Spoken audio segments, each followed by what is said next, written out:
இனி விரிவான செய்திகள். திருமணத்துக்கு பின்னரும் தனது காதலருடன் திருமணம் தாண்டிய உறவில் இருந்த மனைவியை கணவர் துப்பாக்கியால் சுட்டுக் கொன்றுவிட்டு தானும் தற்கொலை செய்து கொண்ட சம்பவம் அதிர்ச்சியை ஏற்படுத்தியுள்ளது. புதுச்சேரி லாஸ்பேட்டை பகுதியைச் சேர்ந்தவர் பாலசுப்ரமணியன் அமெரிக்கா ஓஹியோ மாநில சிறையில் காவலராக பணியாற்றி வந்தார். பாகூர் குடியிருப்பு பாளையத்தை சேர்ந்தவர் சௌமியா.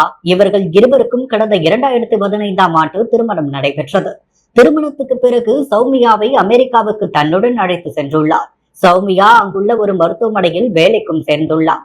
இந்த தம்பதிக்கு 8, 7 வயதில் 2 மகன்களும் 4 வயதில் ஒரு மகளும் உள்ளனர். திருமணத்துக்கு பின்னர் சௌமியாவுக்கும் பாலசுப்ரமணியத்துக்கும் அடிக்கடி பிரச்சனை ஏற்பட்டுள்ளது. ஆகஸ்ட் 21ஆம் தேதியும் இருவருக்குள்ளும் பிரச்சனை ஏற்பட்டுள்ளது. அப்பொழுது வாக்குவாதம் முற்றிய நிலையில் ஆத்திரமடைந்த பாலசுப்ரமணியன் தான் வைத்திருந்த துப்பாக்கியால் சௌமியாவை சுட்டதில் சுருண்டு விழுந்து துடிதுடித்து உயிரிழந்துள்ளார்.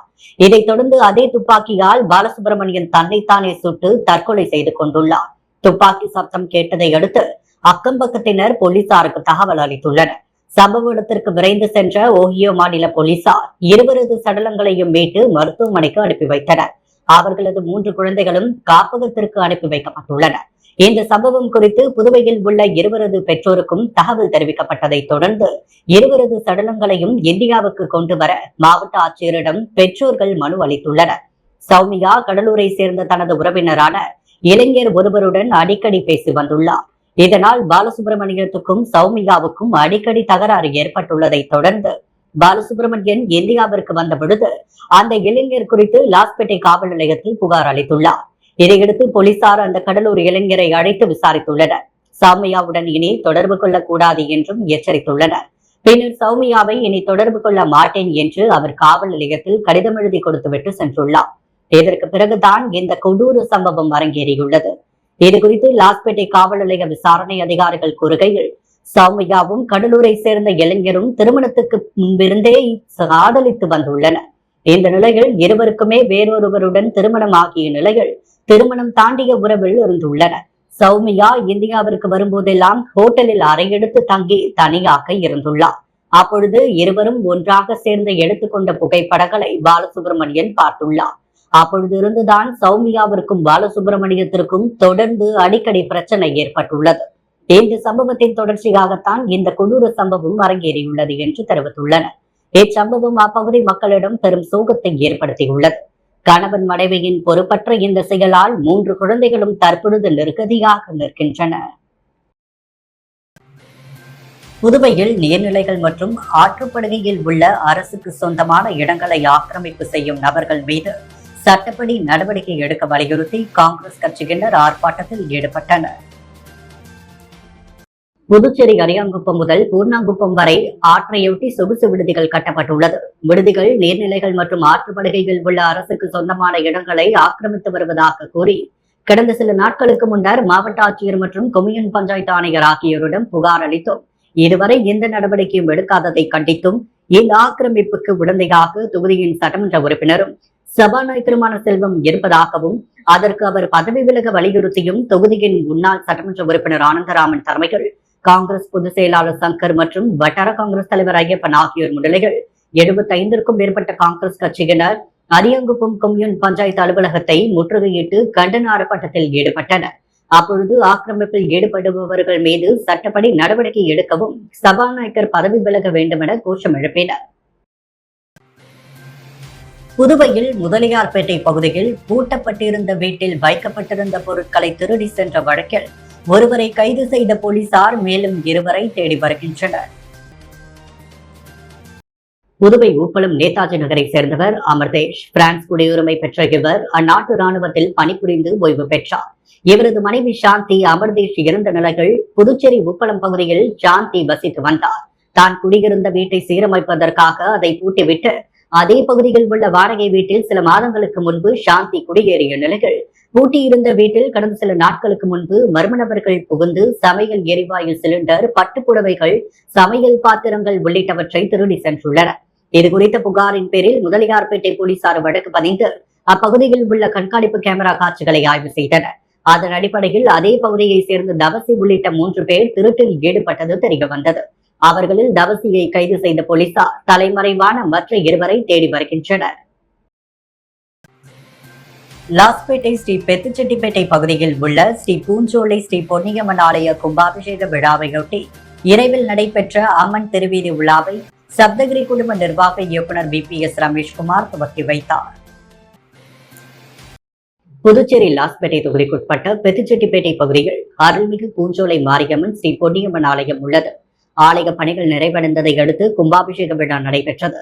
முன்னதாக நேற்று காலை யாகசால பூஜைகள் நடைபெற்ற பின்பு புனித நீர் ஊர்வலமாக கொண்டு வரப்பட்டு கலசங்களுக்கு ஊற்றப்பட்டு கும்பாபிஷேக விழாவானது வெகு விமர்சையாக நடைபெற்றது. இந்த கும்பாபிஷேக விழாவில் முன்னாள் சபாநாயகர் சிவக்கொழுந்து உட்பட 1000க்கும் மேற்பட்ட பக்தர்கள் கலந்து கொண்டு சுவாமி தரிசனம் செய்தனர். தொடர்ந்து இரவில் அம்மன் திருவீதி விழாவும் நடைபெற்றது. இதில் சப்தகிரி குடும்ப நிர்வாக இயக்குநர் VPS ரமேஷ்குமார் கலந்து கொண்டு அம்மனை வழிபட்டு திருவீதி விழாவை துவக்கி வைத்தார். முன்னதாக அவருக்கு ஆலய நிர்வாகம் சார்பில் மாலை அணிவித்து பொன்னாடை போற்றி மரியாதை அளிக்கப்பட்டது. தொடர்ந்து இந்த சுவாமி வீதி விழாவில் கலந்து கொண்ட பக்த கோடிகளுக்கு பிரசாதத்தை வழங்கினார்.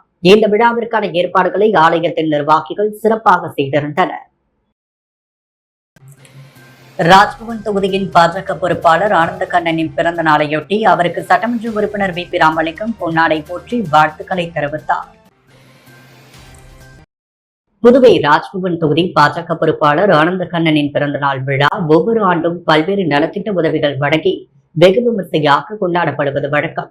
அந்த வகையில் இந்த ஆண்டும் அவரது பிறந்தநாள் விழா பல்வேறு நலத்திட்ட உதவிகள் வழங்கி வெகு விமர்சையாக கொண்டாடப்பட்டது. இந்த நிலையில் இன்று முத்திகால்பேட்டை சட்டமன்ற உறுப்பினர் விழாவில் சட்டமன்ற உறுப்பினர் VP ராமலிங்கம் நேரில் சந்தித்து பொன்னாடை போற்றி நினைவு பரிசு வழங்கி வாழ்த்துக்களை தெரிவித்தார். இந்த நிகழ்ச்சிக்கு ராஜ்பவன் தொகுதி பாஜக தலைவர் நாகராஜன் முன்னிலை வகிக்க தொடர்ந்து அவருக்கு நகர மாவட்ட துணைத் தலைவர் ஆனந்த பாஸ்கர் உள்ளிட்ட ராஜ்பவன் தொகுதி பாஜக நிர்வாகிகள் பலர் கலந்து கொண்டு பொன்னாடை ஊற்றி பூங்கொத்து கொடுத்து வாழ்த்து தெரிவித்தனர். வேளாங்கண்ணி கோவிலுக்கு பாத யாத்திரை செல்லும் பக்தர்களுக்கு சட்டமன்ற உறுப்பினர் VP ராமலிங்கம் அன்னதானம் வழங்கினார். வருகின்ற 29ஆம் தேதி வேளாங்கண்ணி மாதா ஆலயத்தில் கொடியேற்ற நிகழ்ச்சி விமர்சையாக நடைபெற உள்ளது. இதில் கலந்து கொள்ள சென்னை மற்றும் புதுவையிலிருந்து பக்தர்கள் பாத யாத்திரையாக இரவு பகல் பாராமல் புதுச்சேரி வழியாக சென்று வருகின்றனர். அந்த வகையில் பாத யாத்திரை செல்லும் பக்தர்களுக்கு பாரதிதாசன் மகளிர் கல்லூரி அருகே பக்தர்களுக்கு அன்னதானம் வழங்கப்பட்டு வந்த நிலையில் இன்று நடைபெற்ற அன்னதான விழாவை சட்டமன்ற உறுப்பினர் VP ராமலிங்கம் துவக்கி வைத்தார். இந்த நிகழ்ச்சியில் ராஜ்பவன் தொகுதி பாஜக பொறுப்பாளர் ஆனந்த கண்ணன், ராஜ்பவன் தொகுதி பாஜக தலைவர் நாகராஜன், நகர மாவட்ட துணைத் தலைவர் ஆனந்த பாஸ்கர் மற்றும் பாஜக நிர்வாகிகள் பலர் கலந்து கொண்டனர். மணவெளி தொகுதியை சேர்ந்த மாற்றுத்திறனாளிகளுக்கு சமூக நலத்துறை மூலம் இலவச 3 சக்கர மோட்டார் வாகனத்தை சபாநாயகர் ஏம்பலம் செல்வம் வழங்கினார்.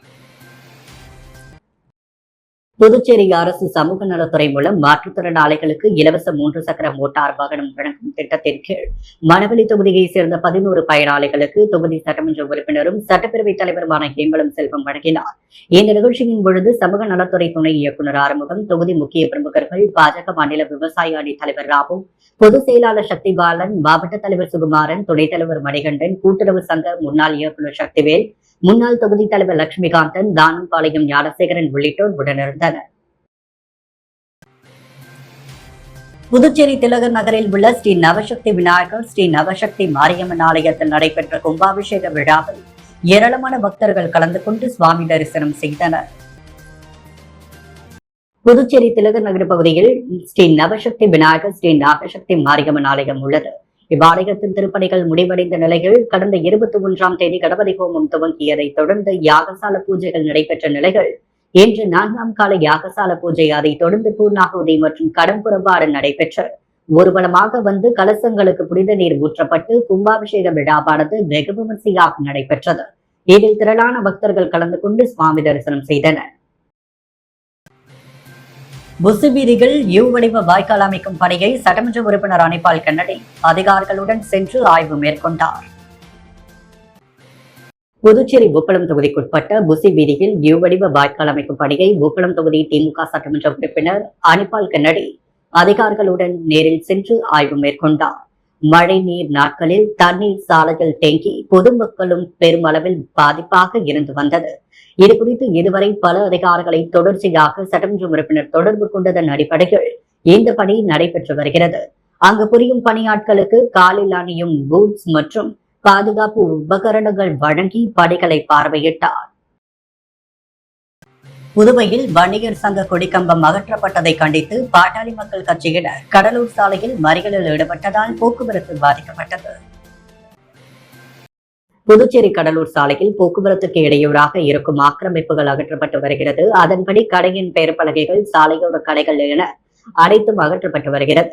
இந்த நிலையில் புதுச்சேரி கடலூர் சாலை மரப்பாலம் சந்திப்பில் போக்குவரத்திற்கு இடையூறாக வைக்கப்பட்டுள்ள பல்வேறு கட்சி கொடி கம்பங்களில் வன்னியர் சங்க கொடிக்கம்பம் மற்றும் அகற்றப்பட்டு மீதி கொடிக்கம்பங்கள் அகற்றப்படவில்லை. இது குறித்து தகவல் அறிந்த புதுச்சேரி மாநில பாட்டாளி மக்கள் கட்சியின் மாநில அமைப்பாளர் கணபதி தலைமையிலான பாமகவினர் மற்ற கொடிக்கம்பங்கள் இருக்கும் பொழுது வன்னியர் சங்க கொடிக்கம்பத்தை மட்டும் அகற்றியதை கண்டித்து புதுவை கடலூர் சாலை மரப்பாலம் சந்திப்பில் மறியல் போராட்டத்தில் ஈடுபட்டனர். புதுவை கடலூர் சாலையில் கடுமையான போக்குவரத்து நெரிசல் ஏற்பட்டது. இது குறித்து தகவல் அறிந்து சம்பவ இடத்திற்கு வந்த முதலியார்பேட்டை போலீசார் சாலை மறியலில் ஈடுபட்ட 50க்கும் மேற்பட்ட பாமகவினரை கைது செய்து போக்குவரத்தை சரி செய்தனர். பின்னர் கைது செய்யப்பட்டவர்களை காவல் நிலையம் அழைத்து சென்று விடுவித்தனர். இது குறித்து பாமக மாநில அமைப்பாளர் கணபதி கூறும் பொழுது, போக்குவரத்துக்கு இடையூறு என்று பல்வேறு கட்சி கொடி கம்பங்கள் இருக்கும் பொழுது வன்னியர் சங்க கொடி கம்பத்தை மட்டும் திட்டமிட்டு அகற்றப்பட்டுள்ளது. காழ்ப்புணர்ச்சி காரணமாக செயல்பட்டு அதிகாரிகள் மீது நடவடிக்கை எடுக்க வேண்டும். அதே சமயத்தில் அகற்றப்பட்ட கொடி கம்பத்தை அதே இடத்தில் நிறுவ வேண்டும் எனவும் வலியுறுத்தினர்.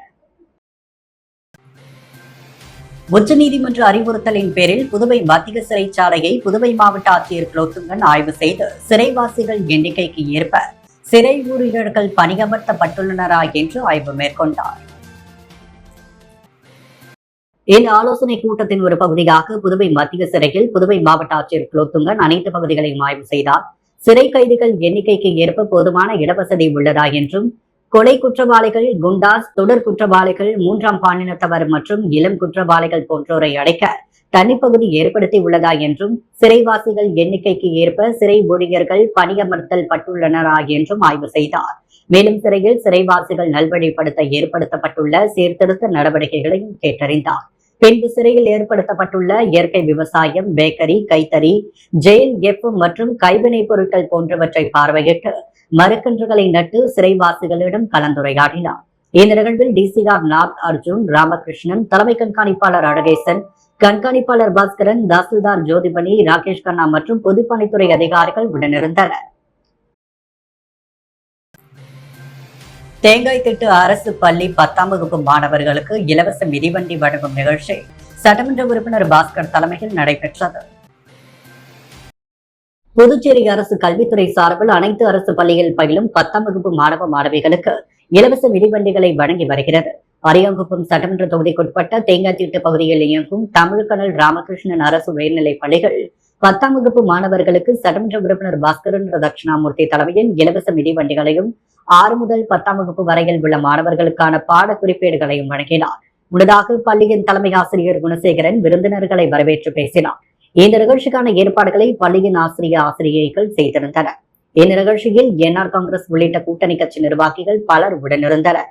தொடர்ந்து பள்ளியில் பயிலும் 10ஆம் வகுப்பு மாணவ மாணவிகளின் பெற்றோர்கள், ஆசிரியர்கள் ஆலோசனை கூட்டம் நடைபெற்றது. இதில் எதிர்வரும் 10ஆம் வகுப்பு பொதுத் தேர்வில் இப்பள்ளியில் பயிலும் அனைத்து மாணவர்களும் 100 விழுக்காடு தேர்ச்சி பெற்றிட மாணவர்களுக்கு சிறப்பு வகுப்புகள் நடைபெற சட்டமன்ற உறுப்பினர் முன்னிலையில் ஆலோசிக்கப்பட்டது.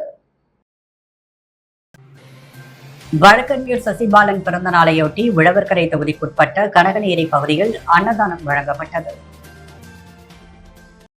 உழவர்கரை தொகுதி சமூக சேவகரும் வழக்கறிஞருமான சசிபாலன் பிறந்த நாளையொட்டி அவரது ஆதரவாளர்கள் தொகுதி முழுவதும் பல்வேறு இடங்களில் அன்னதானம் மற்றும் நலத்திட்ட உதவிகள் வழங்கி கொண்டாடினர். அதன் ஒரு பகுதியாக வழக்கறிஞர் சந்தோஷ்குமார், செல்வம் மற்றும் பழனி ஏற்பாட்டில் கனகநேரி பகுதியில் 500க்கும் மேற்பட்டவர்களுக்கு அன்னதானம் மற்றும் நேர்மோர் வழங்கப்பட்டது. சிறப்பு விருந்தினராக வழக்கறிஞர் சசிபாலன் கலந்து கொண்டு பொதுமக்களுக்கு அன்னதானம் வழங்கினார். இந்த நிகழ்ச்சியில் மாயர்தாஸ், கலைவாணன், இளையமுருகன், தமிழ்வாணன் உட்பட பலர் கலந்து கொண்டனர். வேளாங்கண்ணி பாத யாத்திரை செல்லும் பக்தர்களுக்கு 16வது ஆண்டாக ஜெரோம் கவிதா குடும்பத்தினர் அறுசுவை உணவு வழங்கினர். 16வது ஆண்டாக ஜெரோம் கவிதா குடும்பத்தினர் தூய இருதய ஆண்டவர் ஆலயம் வாயில் முன்பு ஆயிரக்கணக்கான பக்தர்களுக்கு அறுசுவை உணவு வழங்கினர். இதில் சிறப்பு விருந்தினராக அரசு கொறடா ஆறுமுகம், அதிமுக மாநில செயலாளர் அன்பழகன் ஆகியோர் கலந்து கொண்டு உணவு வழங்கி துவக்கி வைத்தனர். இந்த நிகழ்ச்சிக்கான ஏற்பாடுகளை ஜெரோம் கவிதா குடும்பத்தினர் செய்திருந்தனர். அதைத் தொடர்ந்து திரைப்பட பின்னணி பாடகர் கானா சுதாகர் இசை கச்சேரியும் நடைபெற்றது. புதுவையின் அன்றாட நிகழ்வுகளை காண பாண்டி ஹெட்லைன்ஸ் யூடியூப் சேனலை சப்ஸ்கிரைப் பண்ணுங்க. தொடர்ந்து எங்களுடன் இணைந்திருக்க பக்கத்தில் உள்ள பெல் பட்டனை பிரஸ் பண்ணுங்க. லைக் பண்ணுங்க, ஷேர் பண்ணுங்க. என்றும் உங்களுடன் பாண்டி ஹெட்லைன்ஸ்.